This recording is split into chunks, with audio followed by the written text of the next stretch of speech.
시청자 여러분 안녕하십니까. 지금부터 천옥현의 안보정론을 시작하겠습니다. 이번 시간에는요, 전반적으로 이 국내 전국 전반을 그야말로 이 간결하고 그 다음에 명확하게 여러분들께 종합 분석해 드리는 시간을 갖도록 하겠습니다. 왜냐면요, 여야의 움직임이 지금 딱 하나 아니겠어요? 내년 3월달에 선거에서 이겨야 되지 않습니까? 그런데 여당에서는요, 이제 장 안에서 어떻게 언제 경선을 할 것이냐. 그래서 이 경선 일정을 가지고 난리가 났고요. 다른 한편에서는 이제 추미애가 뛰어들게 되어 있지 않습니까? 이미 추미애가 이 대권 도전을 공식화하고 나섰습니다. 그렇기 때문에 이 추미애가 나서면 어떻게 됩니까? 이 반향이 바로 윤석열을 끌어올리는 효과가 있어요. 이것은 작년 1년 내내 우리가 눈으로 봐왔던 실증적 현실입니다. 그렇기 때문에요, 지금 여권대에서는 이렇게 추미애가 대권 도전을 공식 선언함에 따라서 좋아하는 것이 아니라요, 굉장히 우려하고 있어요. 왜냐하면 여러분들 아시다시피 조국 시간이라는 책자가 나오니까 송영길 대표가 직접 나서서 이러한 조국 사태가 다시 한번 또 여론의 이 비난을 받는 것이 두려워가지고 결국 사과까지 했지 않습니까?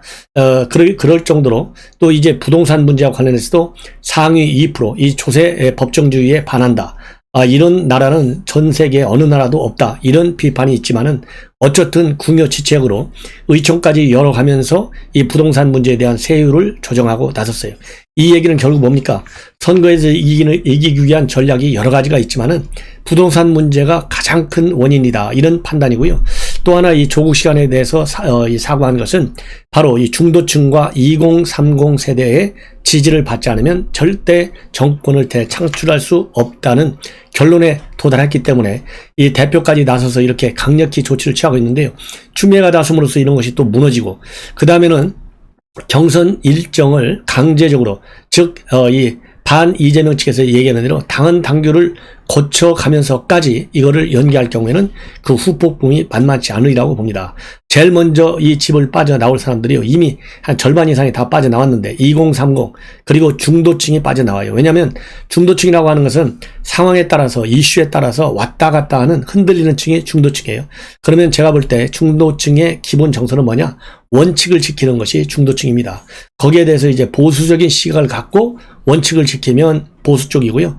그 다음에 진보적인 시각을 많이 가지고 있으면 진보 쪽으로 흐르는데, 그러다 보면 이 원칙과 상식을 가장 중시하는 계층이 제가 보기에는 중도층인데, 이 경선 규칙을 만약에 이 당헌 당규를 고쳐버리면, 의도적으로 말이죠, 고쳐버리면은 중도층이 떠난다. 그렇기 때문에 진퇴양난에 처해 있어요.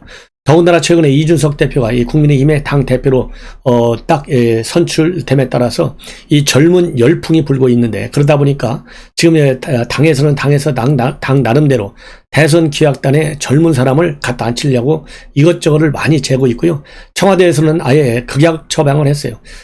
박성민 전 최고위원이죠. 25살짜리 지금 현직 대학생을 갖다 앉혔어요. 그 다음에는 또 변호사, 지금 이준석과 마찬가지로 이 엘리트로 평가받고 있는 김찬규 변호사를 정무비서관이라고 하는 요직에 앉혔습니다. 이 정도가 되면 지금 여당이요, 이 발버둥 치는 정도가 아니라 난리가 난 거예요. 그런데 이런 당헌 당규 고치는 문제, 경선 연기하는 문제, 이거 쉽게 결정할 수 없어요. 그런데 제가 보기에는요, 아직까지 송영길 대표 말을 잘못하면 큰일 나잖아요. 그러니까 일체 얘기를 안 하는데 본인이 결정하겠다, 이런 입장이에요. 그러면 본인은 어떤 생각이냐? 시종일관 아직까지는 송영길 대표가 흔들리지 않아요. 원래대로 한다. 그렇기 때문에 의총에서는 다행히 이제 만약에 이걸 다수결로 가면요, 당연히 다수결로 가면 통과가 되죠. 왜냐하면은 지금 66명이 연파장을 돌렸는데 66명이 한 명씩만 끼고 들어와도 120명이 찬성하잖아요. 그러니까 이걸 알기 때문에 송영길이가 뭐라고 얘기했느냐? 나는 다수결로는 안 한다. 그냥 의견만 한번 듣겠다. 이렇게 된 거거든요. 이걸 보면 송영길 대표는 당헌 당규를 바꾸지 않고 현 일정대로 180일 전, 즉 9월 9일 이전에 당 후보를 확정하는 그런 코스를 갈 확률이 굉장히 커요. 자, 이러는 상황에 있는데 추미애가 말이죠, 뭐라고 하면서 이 출마를 공식화했냐면요, 이런 입장을 발표했습니다. 추미애의 입장을 보면 여러분들 참 놀랄만해요. 굉장히 영악해. 이런 이 표어를, 슬로건을 걸고 있어요. 뭐라고 했느냐면 페이스북에다가 올린 글인데요. 사람이 높은 세상을 향한 깃발을 높이 들기로 했다. 사람이 높은 세상을 향한 깃발을 높게 들기로 했다. 그러면서요, 노무현 문재인 정신을 계승 발전시키겠다. 이렇게 얘기했습니다. 사람이 높은 세상은 노무현 전 대통령이 사람 사는 세상이라 했잖아요. 여기에서의 사람이고요. 그 다음에 문재인 대통령은 사람이 먼저다지 않습니까? 이 두 개를 합쳐서 사람이 높은 세상. 이렇게 해서요, 친문과 친노를 모두 껴안고 가겠다. 이런 입장문을 밝히고 23일 날 지금 추미애 유튜브 이 구독자가 한 20만 명이 좀 23만 명 정도가 된다는데 이 본인의 유튜브 방송을 통해서 공식 출마를 선언할 예정으로 있고 이광재 의원 같은 경우에는요. 오늘 뭐라고 입장을 내놨냐면 추미애 장관이 대선에 출마하는 걸 누가 막을 수 있겠느냐? 많은 분들이 우려하고 있다. 그러면서 추 장관이 대권 도전을 선언한다고 하는데 윤석열 전 총장을 키워주는 것 아니냐는 시각도 있다는 이런 질문에 대해서 저렇게 누가 막을 수 있겠느냐 비판적 우려의 목소리를 내고 있고요. 분명한 것은 윤 총장이 대선 후보까지 오는 과정에서 스스로 컸다기보다는 우리 쪽에서 키워준 측면도 있다. 이것은 그동안 지난 1년 내내 윤 총장을 몰아내는데 실패해가지고 먼저 자리를 떤 사람이 바로 추미애지 않습니까? 이거를 비판하는 거예요. 그래서 여당에서는 이렇게까지 지금 많은 이 혼란 속에 빠져 있다. 그러면 야권은 지금 어떤 상황이냐?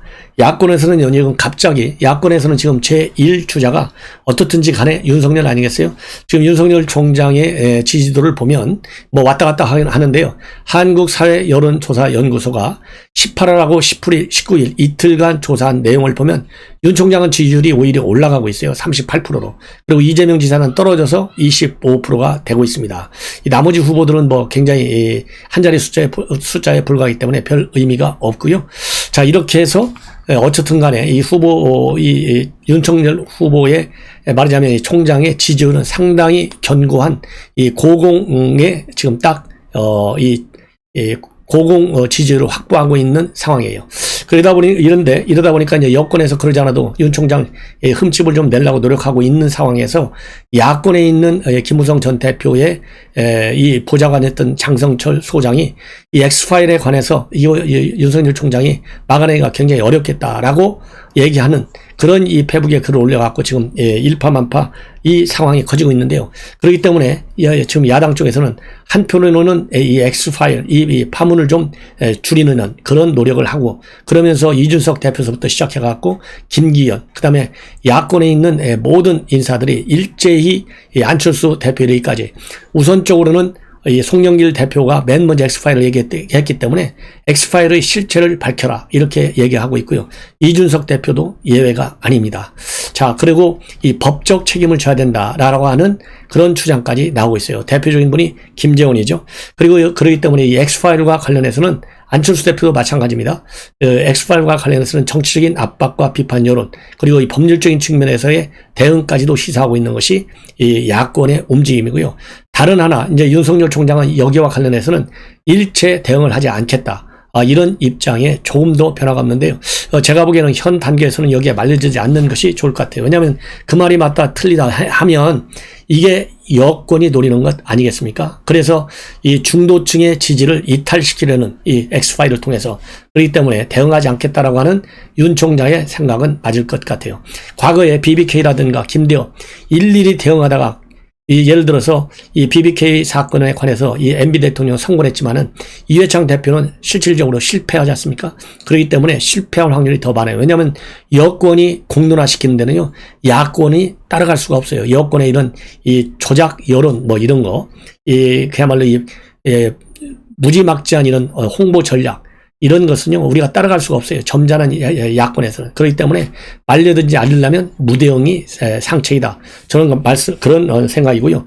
윤석열 총장 측에서도 그런 입장에 처해 있어요. 그렇기 때문에 이런 하나의 파문이 있고, 그 다음에 또 하나의 파문은 인사 파문입니다. 바로 대변인이 느닷없이 열흘 만에 그만두게 됐어요. 그래서 대변인을 그만둔 거하고 이 엑스파일 공세가 나온 거, 이거에 시기적으로요 동시에 일시에 터졌어요. 그렇기 때문에 야권에서도 이 대변인 문제, 그 다음에 엑스파일 문제인데요. 대변인이야 윤석열 총장 캠프의 대변인이기 때문에 순수한 윤 총장의 글을 안에서 벌어지기 때문에 윤 총장이 대응해야 될 것 아니에요. 그래서 윤 총장 입장에서는요, 이거를 막기 위해서, 그리고 엑스파일과 관련된 여권을 동시에 이 두 마리의 말하자면 토끼를 다 잡기 위해서 이 극약 카드를 써냈다. 저는 그렇게 봅니다. 인사 카드예요. 왜냐하면 엑스파일은 대응하지 않기로 했으니까 인사 카드인데 인사 카드가 만만치 않은 카드를 꺼냈어요. 바로 뭐냐면 조금 전에 이제 보도가 났는데요. 그동안에 30년간 공직 생활만 쭉 해온 이석준 전 국무조정실장, 장관급이죠. 이분을 처음으로 대변인을 빼놓은 실질적인 캠프와 관련된 정책 전문가, 이 전문가로서는 이석준 전 국조실장을 대선에 합류시키기로 이렇게 공식 발표를 했습니다. 그런데 이 이석준 씨의 경력을 보면요, 또 하나의 놀랄만한 이 스펙이 또 있어요. 그러니까 하나는 순수 공직자이고요, 다른 또 하나는 바로 뭐냐면은 오세훈 지금 시장 쪽에서 일을 하고 있어요. 무슨 일을 하고 있느냐? 서울비전 2030 위원회의 총괄 위원장을 하고 있습니다. 이 서울비전 2030 위원회는요, 쉽게 얘기해서 이 서울시를 세계 최고의 인류급 A급 도시로 만들겠다. 즉 경쟁력을 키워 나가겠다. 이렇게 해서 만든 조직이 바로 이 서울비전 2030 위원회입니다. 이 서울비전 2030 위원회에 말하자면 이 위원장인 이석준 씨를 이 캠프에 불러들였어요. 그래서 이 얘기는 결국 뭐냐? 이 오세훈 시장이 말이죠. 지난 5월 달에 취임사에서부터 서울비전 2030 이걸 만들겠다. 그래서 거기에 2030 위원회를 만들었는데 민간 위원이 무려 40명이나 참여하고요. 구청의 고위 관리도 참여해요. 여기에 위원장이 바로 누구냐면 이석준 전 실장이 위원장이에요. 그래서 이 오세훈 후보가 운영하고 있는 서울비전 2030 위원회에 위원장을 영입했다라고 하는 것은 이 정치적으로 많은 함의를 가지고 있습니다. 첫 번째로는 오세훈 시장과 그다음에 윤석열 총장과의 리에종, 즉 연결 고리책 역할을 할 수 있는 거예요. 자, 오세훈 시장이 이번에 압도적으로 이 당선이 됐지 않습니까? 오세훈 지지 세력을 윤 총장이 끌어오는데 이 사람만한 이 표의 결집력, 응집력, 유인력을 가진 사람을 찾기가 쉽지 않을 것이다. 왜냐하면 서울비전 2030 위원회라고 하는 것 자체가 이 7월 달까지 해서 이제 불과 한 달밖에 안 남았어요. 서울비전이에요. 이 서울비전은 뭐냐면은 세계 최고의 초인류 도시로 만들겠다는 거거든요. 이런 꿈을 만드는 프로그램을 만드는 위원회의 위원장이니까 당연히 서울시장인 오세훈 시장의 가장 강한 신임을 받는 사람이지 않습니까? 매일같이 만나서 협의를 할 텐데요. 이런 분을 갖다가 이 캠프에 영입시켰다. 이 얘기는 결국 이 오세훈 시장의 서울시 발전을 위한 여러 가지 정책 대안들이 대선에서도 굉장히 중요하게 하나의 뭐라고 그럴까요? 이 캠페인 정책으로 서울 시민들한테 또 보여줄 수 있지 않습니까? 이런 거하고 연결되기 때문에 상당히 의미가 있는 영입이다. 저는 그렇게 판단을 하고 싶습니다. 그래서 이렇게 이석준 전 국무조정실장을 임명한 것이 오세훈 시장과의 연계관계도 있고요. 또 하나는 이게 또 뭐가 있냐면요. 이분은 옛날 자유한국당에서 당무위원을 역임한 바 있어요. 그렇기 때문에 이 자유한국당의 후신이 지금 국민의힘 아니겠어요? 그렇기 때문에 이 국민의힘과의 연계, 고리. 그러니까 국민의힘을 윤석열 총장도 나름대로 많은 정보도 가지고 있고 나름대로 많은 인식을 하고 있겠지만은 또 이 사람을 통해서 더군다나 추경호 원내수석 부대표의 뒤를 이은 조정실장이에요. 그렇기 때문에 현 야당과의 뭐라고 할까요? 소통 채널을 또 이 확보하는데도 굉장히 능력 있는 그런 사람이다. 그 다음에 또 하나는요. 이분이 이제 주로 기재부에서 일을 많이 했어요. 예산실장도 하고 기재부 2차관도 하고 금융위에서 상임위원도 하고 서울대 경제학과를 나온 정통 관료 출신이에요. 지금 현재 문재인 정권과 관련한 재정 문제가 굉장히 심각하지 않습니까? 그래서 지금같이 문재인 정권이 코로나 핑계로 돼가지고 계속 돈을 써대면 재정 건전성이 무너진다. 그래서 이 재정 문제, 이 부채 문제가 지금 굉장히 큰 이슈로 되고 있어요. 지금까지 40%대 부채 비율을 유지했는데 문재인 정권이 내년에 끝날 쯤 되면 60%에 돌입한다. 그래서 이제 국가 재정의 건전성을 어떻게 확보할 것이냐, 이 예산을 그야말로 이 기묘하게 어디에 적재적소에 지역을 불문하고 또 이 정책을 불문하고 쓸 것이냐, 이런 문제하고도 연결되는데 이렇게 큰 세 가지 틀에서 상당히 의미 있는 인물을 제가 보기에는 영입을 했다. 그래서 윤석열 총장 입장에서는요, 이 사람을 갖다가 지금 현재 이 대변인이 그만둬가지고 이 많은 지금 이 악재가 되고 있다, 이런 우려들이 많이 나오고 있지 않습니까? 이런 악재, 그 다음에 엑스파일과 관련된 악재, 이런 거를 한꺼번에 덮으면서 서울시장과의 연계고리, 그 다음에 국민의힘과의 연계고리를 이 이준석 이 전 국무조정실장의 영입을 통해서, 그러니까 한 칼로 해결하려는 그런 그야말로 이 쾌도 난마를 행사한 것이 아니냐, 이런 생각이 듭니다. 이렇게 해서 지금 현재 정리가 좀 되고 있고요. 이러다 보니까 이석준하고 이준석하고 좀 헷갈리겠네요. 이준석 대표가 이 윤석열 총장과 관련해서 상당히 강한 메시지를 날렸어요. 뭐냐면은 8월 달까지 윤석열 총장이 버스에 올라타지 않을 경우에는 사실상 정치는 이제 더 이상 못할 거다. 입당 자체는 8월보다도 더 빨리 올라가야 되고, 이러한 경선 버스를 막판까지 기다리다가 올라탈 필요는 없다. 그리고 8월 정도가 되면 윤 총장도 어지간한 고민은 다 끝날 거다. 이런 입장을 밝히고 있고요. 그리고 이제 본인이 대표가 됐는데 제3지대 이런 거 다 물 건너갔고 뭘 망설일 필요가 있느냐, 이렇게 강한 입장을 내놓고 있어요. 그리고 X파일과 관련해서도요, 여권에서 몰아내는 시도가 여러 가지 많았는데 내용적 치명적이라면 지금 정부가 어떤 식으로 이미 활용했을 것이다.